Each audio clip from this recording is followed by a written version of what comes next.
വ്യക്തികൾ തീവ്രവാദം ആരോപിച്ചുകൊണ്ട് ലെറ്റർ ബോംബിന്റെ പേരിൽ വേട്ടയാടപ്പെട്ടാൽ ഇത് മുസ്ലിം വേട്ടയാണെന്ന് ഞങ്ങൾ പറയും. കോയ എന്ന ഒരു പേരുള്ളത് കൊണ്ട് ഒരു കളിത്തോക്ക് കൊണ്ടുവന്നതിന്റെ പേരിൽ തീവ്രവാദം ശക്തിപ്പെടുന്നു എന്ന് പറഞ്ഞാൽ അത് മുസ്ലിം സമുദായത്തെ അപകടപ്പെടുത്തുവാനുള്ള കമ്മ്യൂണിസത്തിന്റെ തന്ത്രമാണ് എന്ന് ഞങ്ങൾ പറയും. അവിടെ ജമാഅത്ത് ആസ്ഥാനം ആക്രമിക്കുമ്പോ അവർ അതനുഭവിക്കേണ്ടവരും കേരളത്തിലെ തീവ്രവാദ പ്രവർത്തനത്തിന് നേതൃത്വം കൊടുക്കുന്നവരുമാണ് എന്ന് പറയുന്ന സ്വഭാവം LDF-നില്ല. LDF-നെ ജമാഅത്തെ ഇസ്ലാമി വിമർശിക്കുന്നുണ്ട്. പക്ഷേ അതിന്റെ പേരിൽ മറ്റൊരാളാൽ ജമാഅത്ത് പ്രസ്ഥാനത്തെ എന്തെങ്കിലും അർത്ഥത്തിൽ പ്രയാസമുണ്ടാക്കുന്നുണ്ടെങ്കിൽ ഞങ്ങളുടെ മനസ്സ് വേദനിക്കും. മാറാട് കേസിന്റെ പേരിൽ മായിൻ ഹാജി എന്ന മുസ്ലിം ലീഗിന്റെ നേതാവും മുസ്ലിം ലീഗ് പ്രസ്ഥാനവും പ്രതിക്കൂട്ടിൽ നിർത്തപ്പെട്ടപ്പോ അവിടെ ശക്തമായി രംഗത്ത് വന്നത് തേജസ് ദ്വൈവാരികയും LDF പ്രവർത്തകരുമാണ് എന്ന് ഈ നാട്ടിലെ മുസ്ലിം ലീഗിന്റെ പ്രവർത്തകന്മാർ ഓർക്കണം. ഇവിടുത്തെ മുസ്ലിംകൾക്ക് വേണ്ടി കാന്തപുരം AP അബൂബക്കർ മുസ്ലിയാർ എന്ന കേരളത്തിലെ പ്രബലനായ ഒരു മതപണ്ഡിതനെ ചേകനൂർ വധവുമായി ബന്ധപ്പെടുത്തി CBI കേസിൽ കൊടുക്കാൻ ശ്രമിച്ചപ്പോ അതിനെതിരെ രംഗത്ത് വന്ന് പ്രകടനങ്ങൾ നടത്തിയത് ഞങ്ങളായിരുന്നു എന്ന് ഞങ്ങൾക്ക് പക്ഷപാതിത്വമില്ല. മുസ്ലിം വേട്ട ആര് നടത്തിയാലും ഇവിടുത്തെ ഇസ്ലാമിനെതിരെ മുസ്ലിംകൾക്കെതിരെ ആര് രംഗത്ത് വന്നാലും അവരുടെ ഗ്രൂപ്പ് നോക്കാതെ പ്രതിരോധത്തിന്റെ മതിൽക്കെട്ടുകൾ സൃഷ്ടിക്കുക എന്നിടത്താണ് LDF നിൽക്കുന്നത്. ഈ നാട്ടിലെ 70% വരുന്ന സാധാരണക്കാരനായ ഇവിടുത്തെ മാപ്പിള രക്തം ചിരകളിലോടുന്ന കാരണവന്മാരോട് നാട്ടിലെ ജനങ്ങളോടാണ് ഞങ്ങൾക്ക് പറയുവാനുള്ളത്. അപവാദ പ്രചരണങ്ങളും അസത്യ ജൽപ്പനങ്ങളും അടിച്ചുവിട്ട് ഈ പ്രസ്ഥാനത്തെ ഊതിക്കെടുത്താൻ ശ്രമിക്കുമ്പോ ഞങ്ങൾ തിരിച്ചു ചോദിക്കട്ടെ, 70% വരുന്ന ഇവിടുത്തെ സാധാരണ ആളുകൾ ചോദിക്കണം, LDF എന്ത് പാതകമാണ് ചെയ്തത്? ഞങ്ങൾ എന്ത് ചെയ്തു? ഞങ്ങൾ ഒന്നിച്ചു നിൽക്കണമെന്ന് പറഞ്ഞതാണോ ഞങ്ങൾ ചെയ്ത തെറ്റ്? ഭിന്നിക്കരുത് എന്ന് ഞങ്ങൾ സമുദായ സംഘടനകളോട് പറയട്ടെ. പ്രിയപ്പെട്ടവരെ, എന്ന് നിങ്ങൾ സമുദായത്തോടൊപ്പം നിൽക്കുന്നു അന്ന് നിങ്ങളെ സമുദായം അംഗീകരിക്കും. നിങ്ങൾക്കറിയില്ലേ, കായിദമില്ലത്ത് മുഹമ്മദ് ഇസ്മായിൽ സാഹിബ് എന്ന് പറയുന്ന ദീർഘവീക്ഷണമുള്ള ഒരു മഹാമനുഷ്യൻ ഈ സ്വാതന്ത്ര്യാനന്തര ഇന്ത്യയിൽ മലബാർ വേഗത്ത് വന്നുകൊണ്ട് നമ്മളോട് പറഞ്ഞു, അള്ളാഹുവിന്റെ പാർശ്വത്തെ നിങ്ങൾ മുറുകെ പിടിക്കുക, നിങ്ങൾ ഭിന്നിക്കരുത് എന്ന് പറഞ്ഞുകൊണ്ട് ഇസ്ലാമിക സാഹോദര്യത്തിന്റെ അടിസ്ഥാനത്തിൽ ഐക്യപ്പെടാനും രാഷ്ട്രീയ ശാക്തീകരണ മേഖലയിൽ നാം ഒന്നിക്കണമെന്ന് പറഞ്ഞപ്പോ മലബാറിലെ മാപ്പിള മക്കൾ ആ ശബ്ദത്തിന്റെ ഒപ്പം അണിനിരന്നു. ഒരു ശക്തിയായി മണ്ഡലം തൊടാതെ ജയിച്ചു കയറുകയായിരുന്നു. കായിദമില്ലത്ത് മറ്റു വാഗ്ദാനങ്ങളൊന്നും കൊടുത്തില്ല. വിമാനത്താവളങ്ങളോ റോഡുകളോ കോളേജുകളോ സ്കൂളുകളോ ഒന്നും തരാമെന്നല്ല കായിദമില്ലത്ത് ഇവിടുത്തെ മാപ്പിളമാരോട് പറഞ്ഞത്.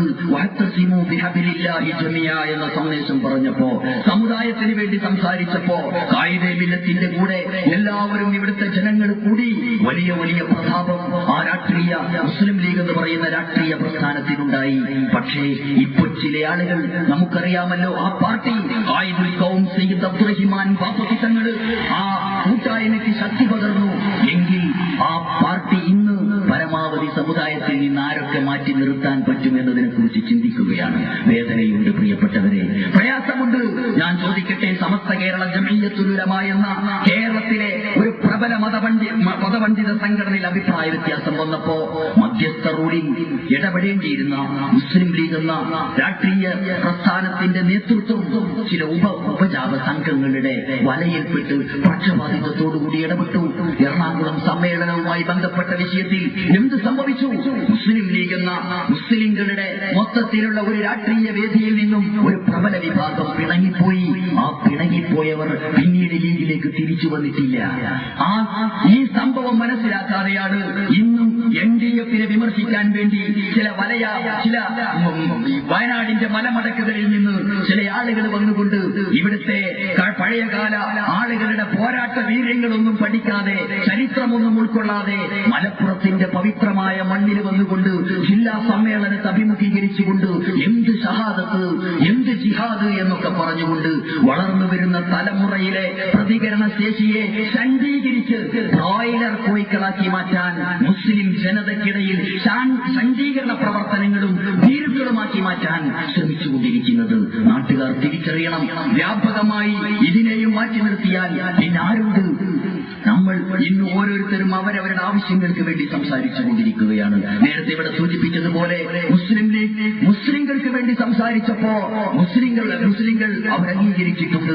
നേരത്തെ സൂചിപ്പിക്കപ്പെട്ടതുപോലെ ബദറിൽ പങ്കെടുത്തവർ സച്ചരിതരായ സഹാബത്തിന് തെറ്റുപറ്റി എന്ന് പരസ്യ പ്രസ്താവനകൾ നടത്തി പ്രസംഗിച്ച് നടക്കുന്നവരെ സമുദായം അംഗീകരിക്കണമെന്ന് ഏതെങ്കിലും ഒരു ലിസ്റ്റ് ഒരാൾ പ്രഖ്യാപിച്ചു, അല്ലെങ്കിൽ ഒരു ഉന്നത കുടുംബത്തിലെ ഒരു വ്യക്തി പ്രഖ്യാപിച്ചു എന്നതുകൊണ്ട് സമുദായം അംഗീകരിച്ചോളണമെന്നില്ല. അടിച്ചേൽപ്പിച്ചതുകൊണ്ട് സമുദായം അത് ഏറ്റെടുത്തോളണമെന്നില്ല. സമുദായത്തിന്റെ മനസ്സിലേക്ക് ജീവിക്കാൻ വന്നാൽ ഈ സമുദായം തിരിച്ചും അംഗീകരിക്കും. അതാണ് നമുക്ക് ഇരവിപുരത്ത് കാണാൻ കഴിഞ്ഞത്. മുസ്ലിം ലീഗിന്റെ സ്ഥാനാർത്ഥി ജയിക്കുകയും തോൽക്കുകയും ചെയ്തത് തുച്ഛം വോട്ടിനാണ്. PKK ബാബാ സാഹിബ് ജയിച്ചത് 100 ചില്ലറ വോട്ടിനാണ്. ടി അഹമ്മദ് കബീർ തോറ്റത് 2 വോട്ടുകൾക്കാണ്. ആ മണ്ഡലത്തിൽ നിന്നും സംസ്ഥാനത്തിലെ മഹാഭൂരിപക്ഷം വരുന്ന 26,000 വരം വരുന്ന മഹാഭൂരിപക്ഷത്തിന് തോറ്റമ്പി ഓടേണ്ടി വന്നത് സമുദായത്തിന്റെ മനസ്സിനെ വേദനിപ്പിച്ചതുകൊണ്ടാണ്. പാർട്ടിയുടെ പേരിൽ മുസ്ലിമുണ്ട് എന്നതുകൊണ്ട് സമുദായം അംഗീകരിച്ചോളണമില്ല എന്നതിന് ശക്തമായ ഒരു തെളിവായി ഞങ്ങൾ ഉദ്ധരിക്കുന്നു. അതുകൊണ്ട് മുസ്ലിം ചെറുപ്പക്കാരെ ഞങ്ങൾക്ക് നിങ്ങൾ അങ്ങനെ പറഞ്ഞു എന്നതുകൊണ്ട് പ്രത്യേകിച്ച് ബുദ്ധിമുട്ടൊന്നുമില്ല.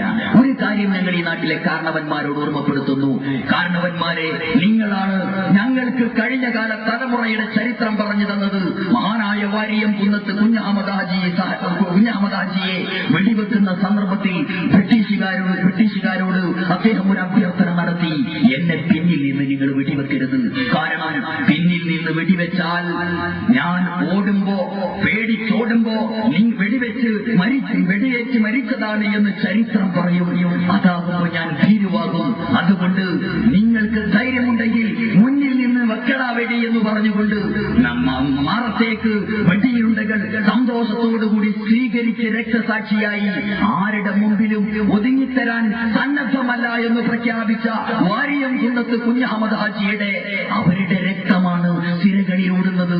അതുപോലെ നികുതി നിഷേധത്തിന്റെ ശക്തമായ പ്രഖ്യാപനം നടത്തിയ ബ്രിട്ടീഷുകാരെ നികുതി ചോദിച്ചപ്പോ തരില്ലടാ നിനക്ക് നികുതി എന്ന് പറഞ്ഞുകൊണ്ട് നീതി നിഷേധ പ്രഖ്യാപനം നടത്തിയ വലിയങ്കോട് ഉമർ ഖാദി എന്ന മഹാമനുഷ്യന്റെ പാരമ്പര്യത്തിലും അവരുടെ സമുദായത്തിലും പിറന്ന ചുണക്കുട്ടികളെയാണ് ശണ്ഡീകരിക്കാൻ ജിഹാദ് പറഞ്ഞുകൊണ്ട് പോലീസിനെ പറഞ്ഞുകൊണ്ട് പീഡിപ്പിക്കുന്നത്. ലീഗുകാരൊക്കെ തിരൂര് പല ഭാഗങ്ങളിലുമൊക്കെ ആ പോലീസ് പിടിച്ചുകൊണ്ടു പോകുമ്പോത്തിന് വീടുകളിൽ വന്നുകൊണ്ട് പീഡിപ്പിക്കുകയാണ്. മാറാട് പ്രതികളെ പോലെയാകും, മൗദനിയെ പോലെയാകും, പുറത്തിറങ്ങാൻ കഴിയില്ല. സ്റ്റേഷനാക്രമണത്തിൽ പിടിക്കപ്പെട്ട പ്രതികൾ ജാമ്യം കിട്ടിയിട്ട് മറ്റു സഹോദരന്മാരെയും സംഘടനാ ഓഫീസിലൊക്കെ പോയി കുടുംബത്തിലൊക്കെ പോയതിനു ശേഷം മാത്രം നേതാക്കന്മാരെ വീട്ടിൽ പ്രത്യേകിച്ച് സലാം പറഞ്ഞുകൊണ്ട് കടന്നു ചെന്നു. ഞങ്ങൾ ഇതാ ഇറങ്ങി വന്നിരിക്കുന്നു എന്ന് പറയാൻ ആരെയാണ് പോലീസ് സ്റ്റേഷനും ജയിലും പറഞ്ഞ് നിങ്ങൾ പഠിപ്പിക്കുന്നത്? നിങ്ങൾക്കറിയുമോ, നിങ്ങളുടെ നേതാവ് പാണക്കാട് PMSA പൂക്കോയ തങ്ങളോട് വന്നുകൊണ്ട് അടിയന്തരാവസ്ഥ കാലത്ത് ചോദിച്ചു, തങ്ങൾ ലീഗ് വേണോ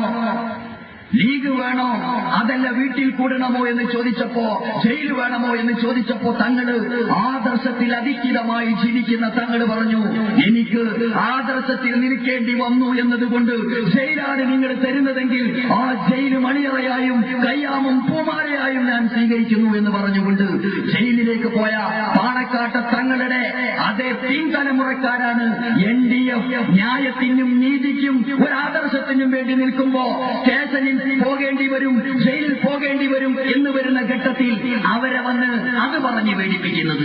ദയവ് ചെയ്ത് മുസ്ലിം ലീഗിന്റെ ആളുകളുണ്ടെങ്കിൽ ഞങ്ങൾക്ക് വിനയാന്വിതമായി പറയുവാനുള്ളത്, നിങ്ങളുടെ കഴിഞ്ഞകാല പാരമ്പര്യത്തെ കുറിച്ച് ഓർക്കണം. ഷഹാദത്തിനെ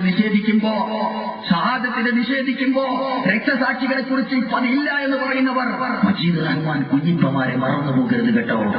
അറബി ഭാഷയ്ക്ക് വേണ്ടി